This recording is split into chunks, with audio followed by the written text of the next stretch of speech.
M'Baku, what are you doing here? It's challenge day. Hey, welcome back to ScreenCrush. I'm Ryan Airy. Black Panther Wakanda Forever left us with lots of dangling plot threads and teases for upcoming shows and movies, and I think that it set the stage for a big showdown between Wakanda versus the Thunderbolts and a conflict that is going to start World War III and basically end the world. I'm going to break down how this movie sets up certain films in phases 5 and 6 and how all of it is going to lead into Kang winning in Avengers: The Kang Dynasty and how the Avengers will fight back in Secret Wars. I am very excited to break this down for you guys. But first, let's recap what's been happening and exactly what part of the MCU that we're dealing with so we can set the stage for what's to come. You see, you can actually group all the Marvel projects into very specific categories that, bleed into each other a little bit. There's magic, multiverse, cosmic, street level, and global. Stories like Winter Soldier, Black Panther, Black Widow, they're more focused on the global aspect. The stakes are who gets to run this world? Earth. Who runs this world? Earth. That's not... Never mind. So let's look at where Earth stands right now. Global security used to be handled by a Global Security Council that oversaw S.H.I.E.L.D. After the fall of S.H.I.E.L.D. and the reveal that the head of the council was a Hydra agent, I believe this council has been disbanded. That means that there was no government agency to keep tabs on superheroes, giving the Avengers free reign. So they maybe kind of accidentally destroyed an entire country. Oopsie. Still good guys though. Yep, still good guys. High five. Hey, how do you know so much about all this Marvel stuff anyways? Well, Doug, I'm kind of an MCU completionist. For instance, did you know that there's an audiobook set in the Marvel Cinematic Universe that actually says what happened to each hero between Captain America Civil War and Avengers Infinity War? No way, what happens? Well, you gotta listen to find out. And if you're an MCU fan, I highly recommend listening to these MCU audiobooks. It's the best way to get the whole story of the Marvel Cinematic Universe. And they're available on Audible. They're the sponsor of this video. It turns out that Audible features many stories from the MCU that you can't find in the movies or TV shows. And as an Audible member, you can choose one title a month to keep from their entire catalog. They have an incredible selection of audiobooks from across many genres, from bestsellers and new releases, and many more. All Audible members get access to a huge selection, including audiobooks, podcasts, and Audible originals. Now, these originals are top-notch, featuring renowned experts and A-list celebrities. I recommend the Audible original Sandman, starring James McAvoy as Dream. Audible offers a great way to listen anytime if you're at work or traveling. New members can try Audible free for 30 days. Visit audible.com/ScreenCrush or text ScreenCrush to 500-500. What was I saying? Now, following Age of Ultron, the world governments, led by the U.S. Secretary of State General Thaddeus Thunderbolt Ross, all of these nations signed the Sokovia Accords. And the Accords would have made people with enhancements work for the government or be arrested or forced into retirement. Not a great plan.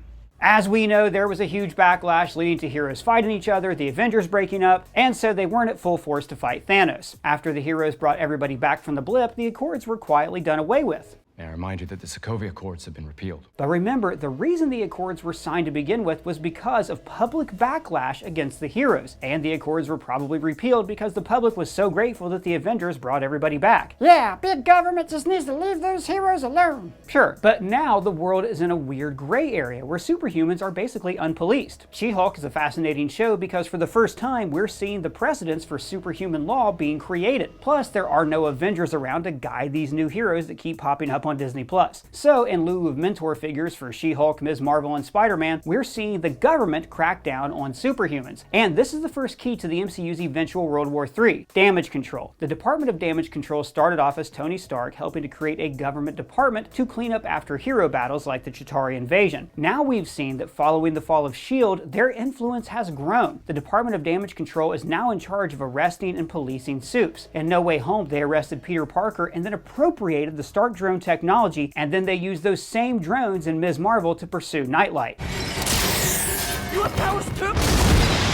They arrested and imprisoned the Jen in the same prison where Emil Blonsky was kept. Plus, they arrested Jen Walters using Stark tech guns and Stark sonic cannons that we saw in The Incredible Hulk. So, the Department of Damage Control is the #1 enforcement agency for superheroes on the ground, while the agency's Sword, that we saw in WandaVision, is tasked with handling bigger cosmic threats like the Skrulls or Wanda Maximoff. So, following Endgame, there has been an outpouring of affection for heroes, as evidenced by fan conventions and musicals. I could do this all.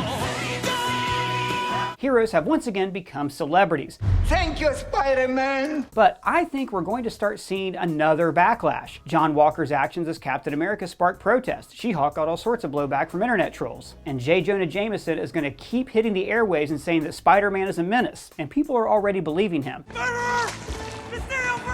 And in Wakanda Forever, we saw that the US government is not happy with no longer being the world's #1 superpower, but more on them in a bit. Phase 4 was all about introducing new heroes and passing the torch onto a new generation. Phase 5 is going to be about upending everyone's worldview. There is an event coming that's going to turn the people of the world against the heroes once again. What's gonna happen? What is it? Secret Invasion. Now, in the comics, Secret Invasion was a massive crossover that touched every corner of the Marvel Universe. To invade the Earth, the Skrulls replaced many heroes and people in power with their own agents. And the show's Secret Invasion is going to do the same thing. It's possible that Maria Hill will be a Skrull, or that James Rhodes has been a Skrull for a while, which would make a lot of sense. The Skrulls use the blip as an opportunity to infiltrate every level of government. I even think the President of the United States might be a Skrull. Hey, who is the president in the MCU now? Is it still Haywood from Shawshank Redemption? Nope, not Haywood. See, I thought the president might be Thunderbolt Ross, but a news ticker in Wakanda Forever said it's some guy named Redson. Then that guy is a Skrull. That's what I'm saying! High five! Secret Invasion is going to be the formative event for Phases 5 and 6, like Civil War set the tone for Phase 3. Winter Soldier and Civil War undermined the institutions of the MCU, first S.H.I.E.L.D., then the Avengers. And Secret Invasion is going to show Skrulls infiltrating every level of government, of the agency S.W.O.R.D., and even in the superhuman community. After Secret Invasion, everybody in the world is going to be wondering, who can we trust? So I think it's likely that Rhodey's going to turn out to be a Skrull, and maybe even Everett Ross. And if it's Everett Ross, then that means that there will be at least one Skrull agent inside of Wakanda. People are going to blame superheroes for not protecting them, especially if some of those heroes end up being alien invaders. So if the president turns out to be a Skrull, what if that allows his vice president, Thaddeus Thunderbolt Ross, to become president? Whether that happens or not, I think Ross is going to be the linchpin character of this arc of the movies. Why do you think that? Well, look, after William Hurt's death, they could have just retired the character. After all, we know that he had a bad heart. I had a heart attack. I dropped right in the middle of my backswing. But instead, they cast one of the biggest all-time movie stars, Harrison Ford. I think this is because Ford's Ross is going to be the antagonist going forward. In the comics, Secret Invasion was ended by Norman Osborn. You know, I'm something of a scientist myself. Afterwards, the government put Osborn in charge of S.H.I.E.L.D. Now, he changed the name to Hammer, formed his own group of evil Avengers, and this was all part of a year-long event called Dark Reign, where the villains ruled the world. Who rules the world? Villains. Exactly. I think that will happen here, to an extent, except Ross is going to be the emerging hero from Secret Invasion, and he will get unlimited power to curb and control superhuman activity. But isn't that what the Sokovia Accords were? Yes, you're right, and the Accords have been repealed. But, like I said, the Accords relied on the popularity of the heroes. I think that if the public turned against the heroes again, then the US government would have the authority to curb superhuman activity. But the MCU wouldn't just, repeat the Accords. They would need to do something special. We've got a video out about how Namor is a mutant in the MCU and how the government is likely to freak out about the emerging mutant race. Heroes people are cool with, but mutants are random. People will be more afraid of mutants because their children could turn out to be mutants. So I think we'll eventually see the Mutant Registration Act in the MCU. But for the other heroes, I think we're more likely to see the government control them in another way, through coercion. For instance, Ironheart. In the upcoming show in fall 2023, Riri Williams is going back to Chicago to face off against the supervillain The Hood, and maybe Mephisto if you believe everything you hear. Not the beast! Ah! But it's 100% likely that the government will try to force her to create another vibranium detector. They might even threaten her mother, so Riri will have to go into hiding, which would open the door for her to meet a new family, the Young Avengers. In fact, something like this does happen in the comics, with the government passing the Superhuman Welfare Act, which outlawed teenage vigilantes. But we're going to cover all of that in our upcoming Ironheart video. So, Secret Invasion is going to stir distrust against the government, but Captain America New World Order is where the mistrust is going to come to a boiling point. This movie comes out in 2024, and we know that it stars Anthony Mackie as Captain America, Harrison Ford as Thunderbolt Ross, and Shira Haas as Sabra. Now in the comics, Sabra is Israel's #1 superhero, so we could truly see an international movie here that might also feature the Scarlet Scarab from Moon Knight and any of the various Russian superheroes from the comics. Producer Nate Moore has even teased an adversarial working relationship between Ross and Sam, saying to see Sam Wilson and Thunderbolt Ross, which if you remember actually he threw him in prison at the end of Civil War because he violated the Sokovia Accords, there's going to be some natural sparks there, which I think are going to be really fun. But the movie also features Tim Blake Nelson returning as the leader. So, in The Incredible Hulk, Tim Blake Nelson played a university scientist named Samuel Stearns who replicated Bruce's blood. Bruce thought Stearns was helping him out, but he turned out to be a real mad scientist type. He made Blonsky into the Abomination because he had a gun at his head, but also because he kind of wanted to see what would happen. The mixture could be An abomination. And after his lab is set on fire, some of the gamma blood leaks into his head. In the comics, Stern is the villain called the Leader, who is as smart as the Hulk is strong. But where does he fit into this show? He is a villain of the Incredible Hulk. Well, I think this is where we get to the meaning of the title. The Leader is a hyper-intelligent futurist. I think he can see that a disaster is coming, a World War III level event that will destroy Earth. So he'll try to take over the world to prevent that disaster. But Ross will use this as a way to get into Sam's good graces. We know that Sam has no love for Ross. Like I said, he locked him up in jail, but we also saw that Sam has no problem accepting missions from the government, like in the opening scene of Falcon and the Winter Soldier. U.S. military cannot be seen operating out there. I got it.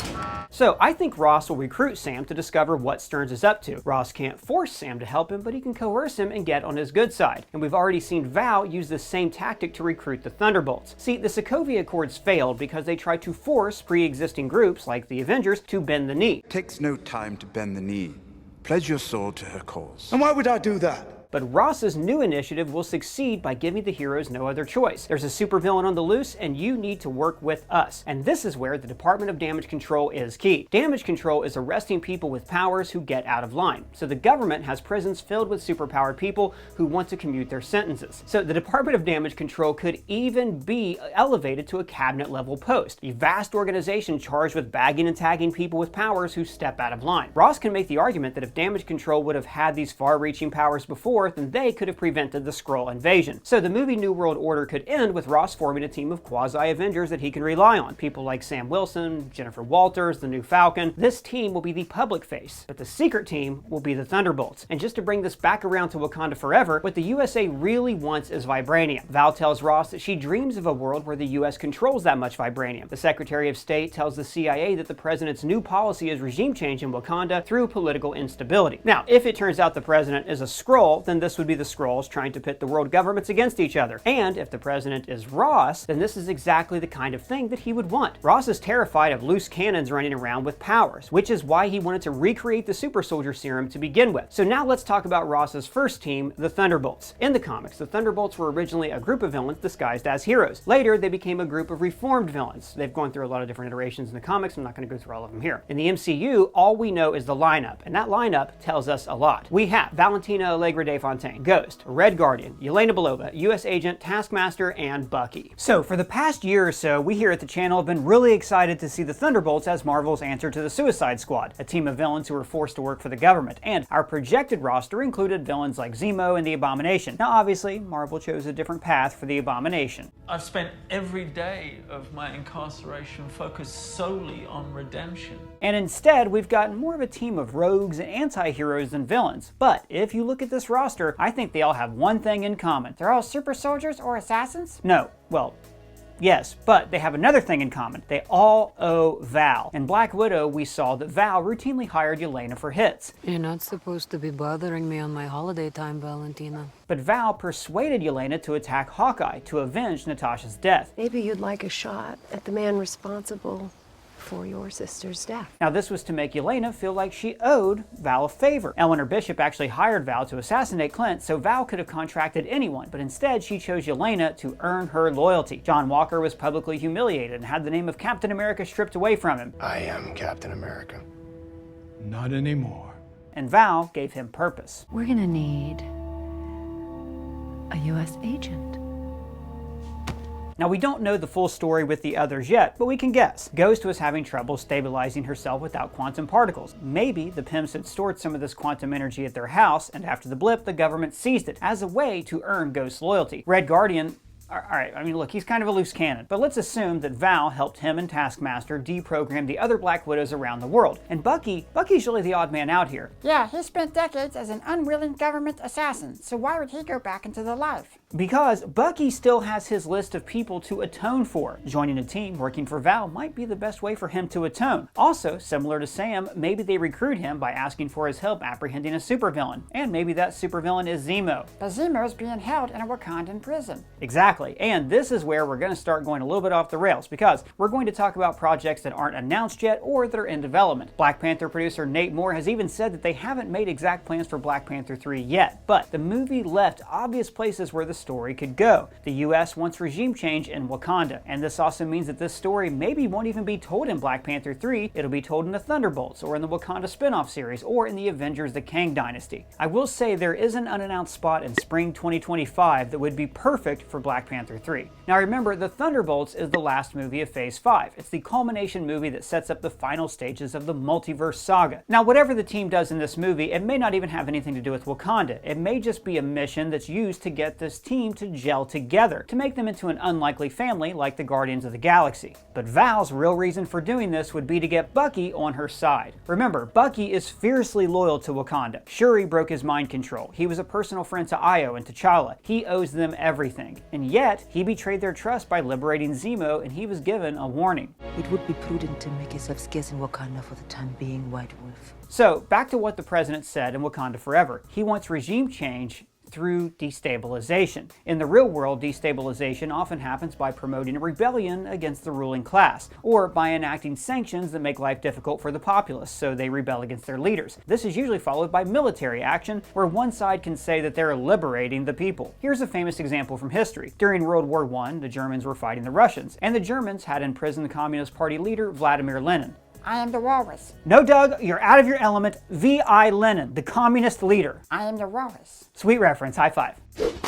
The Germans released Lenin back in Russia, where he stirred up the Russian Revolution, and the new communist government there sued for peace with Germany, and thus they exited World War I. If the US government wants to stir up political trouble in Wakanda, there are two people in prison there who would be useful. One, Wakabi. He led the border tribe in rebellion against the throne. Now obviously the government would not prefer his policy of conquering the outside world, but if the USA freed Wakabi from jail, he could rally people to his side and stir up a rebellion in Wakanda. After all, there must be people who don't approve of Wakanda sharing their resources with the outside world, and these people maybe would rather see Wakanda try to rule the world. The other prisoner is Baron Zemo. Now I do think he'll end up being a member of the Thunderbolts somehow, and he's also going to see Wakanda and their vibranium as a huge threat to the security of the world. He especially wouldn't like their literal hero worship of the Black Panther. The desire to become a superhuman cannot be separated from supremacist ideals. Zemo could even be a person who escapes and releases Wakabi from his prison. But none of this is going to make Bucky turn on Wakanda, and that is what Val really wants, an agent on her side who knows Wakanda inside and out. So I think the final act of destabilization is going to be to force the Wakandans into some kind of reckless military action, and this is what Wakanda Forever perfectly set up. One of the last scenes showed M'Baku challenging for the throne. Now it is possible he did this with Shuri's blessing, and that she just wants time to be the Black Panther and not to rule, so she asked her friend M'Baku to become king. But the character of M'Baku is a villain in the comics, and Shuri also butted heads with M'Baku in the movie. When he says that he doesn't want to kill Namor because it would risk eternal war, she forces him to obey her wishes and attack Talokan. Now M'Baku is very proud, very conservative, and he might have taken umbrage to this. So this is why he decided he wanted to be king. Now as the leader of Wakanda, he would be the type who would be kind of easy to goad into an attack on the outside world. Remember, his first response to Namor was to attack the Fishman and kill him, until he learned that his people worshipped him as a god. That would provoke eternal war. But if the outside world provoked M'Baku, I could see him attacking a US embassy or like violently putting down a rebellion within Wakandan borders. The other tribal elders would also resent being ruled by the Jabari tribe, who only recently joined their council after centuries of isolation. So if M'Baku violently puts down a rebellion in his country, or if he counterattacks some Americans, this could make Bucky conclude that there needs to be regime change in Wakanda. Add into this, in the fall of 2024,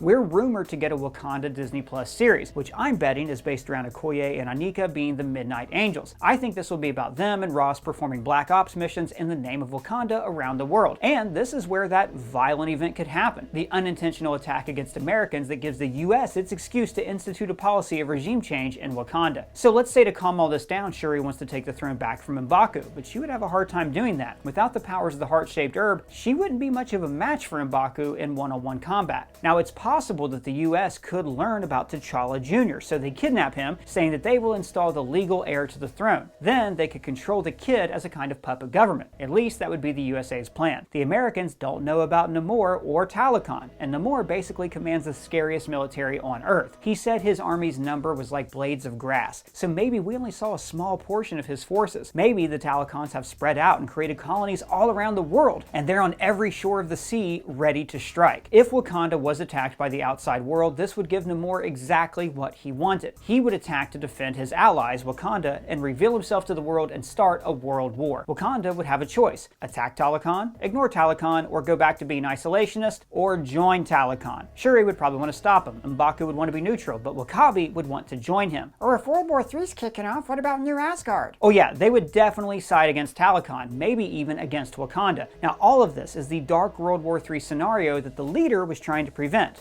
by conquering the world. So let's even say that this gets real bad. Namor says that he won't live in a world ruled by colonizers, that he would rather see the nukes be launched and the entire planet be wiped out. New Asgard sees this as a lost cause and starts to head for space, and then right when the missiles are about to fly, in comes Kang. The other Avengers have been fighting him off in space or in the quantum realm. They lose, and Kang is able to remake the multiverse in his own image as a single world, battle world, and that is where you get Avengers Secret Wars. Now guys, look, I'm sure a lot of this is going to end up being wrong, but it's really fun to speculate, and I think that this is actually going to be the overall arc of these stories. Now whether they culminate in Phase 6 or in Black Panther 3 and Phase 7, who can say? But I want to hear your theories. Let me know in the comments below, or you can @me on Twitter. And if it's your first time at this channel, welcome. Be sure to subscribe, smash the bell for alerts. For ScreenCrush, I'm Ryan Airy.